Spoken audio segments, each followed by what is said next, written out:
Sinabi ni Jesus sa kanyang mga alagad, Pagdating ng anak ng tao sa kanyang kaluwalhatian, kasama ang lahat niyang mga anghel, uupo siya sa maluwalhati niyang trono, dadalhin sa harap niya ang lahat ng bansa, at parang isang pastol na inihihiwalay niya ang mga tupa sa mga kambing. Gayon din niya paghihiwalayin ang mga tao.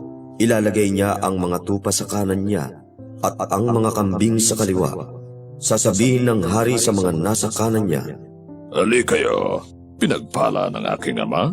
Manahin ninyo ang kahariang inihanda para sa inyo mula pa sa simula ng daigdig, sapagkat nagugutom ako at inyong pinakain, nauhaw ako at inyong pinainom, naging dayuhan ako at pinatuloy niyo ako. Nang ako'y hubad, dinamitan ninyo ako. Nang may sakit ako, binisita ninyo ako. Nang ako'y nasa bilangguan, dinalaw ninyo ako. at itatanong sa kanya ng mabubuti, Panginoon, kailan ka namin nakitang nagugutom at pinakain, nauuhaw at pinainom, isang dayuhan at pinatuloy, at walang suot at dinamitan? Kailan ka namin nakitang may sakit o nasa bilangguan at nilapitan? Sasagutin sila ng hari, Talagang sinasabi ko sa inyo, ano man ang gawin ninyo sa isa sa maliliit na ito ng mga kapatid ko, sa akin ninyo ginawa. Pagkatapos ay sasabihin naman niya sa mga nasa kaliwa niya, Mga isinumpa, lumayas kayo sa harap ko, papunta sa apoy na walang katapusan, na inihanda para sa dyablo at sa mga anghel nito. Sapagkat nagutom ako at di nyo ko binigyan ng makakain, nauhaw at di ninyo ko pinainom, naging dayuhan ako at di ninyo pinatuloy, may sakit at nasa bilangguan at di nyo binisita.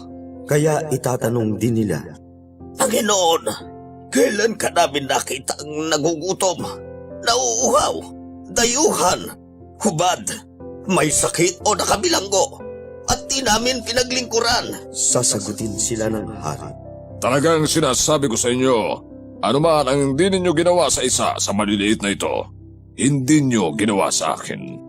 at pupunta ang mga ito sa walang hanggang parusa. Ngunit sa walang hanggang buhay naman ang mga makatarungan.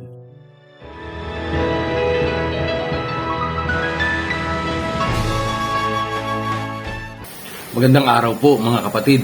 Ang ating pong narinig na ebanghelyo ay nagpapatunay na kung anuman ang ating ginagawa sa ating kapatid ay ginagawa natin sa Panginoon.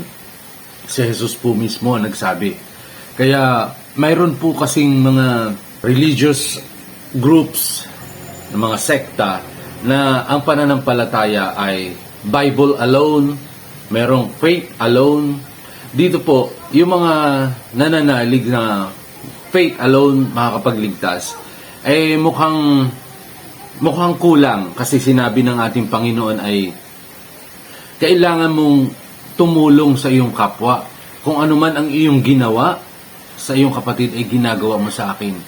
Kaya kung nananampalataya lamang, yung para dun sa mga faith alone ang paninindigan, kung pananampalataya lamang at hindi ka gagawa, hindi ka bibigay ng tulong sa nangangailangan, mukhang kulang.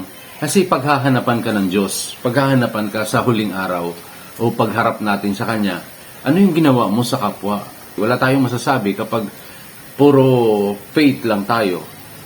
Sa Bible alone naman, umalis dito si Kristo, wala siyang iniwang Biblia. Ang Biblia po natin ay nanggaling sa Katoliko. Ang iniwan ng ating Panginoon ay simbahan. Iglesia. Ang ibig pong sabihin ng iglesia ay simbahan. Ito pong simbahan na iniwan ni Kristo, ito yung Katolisismo.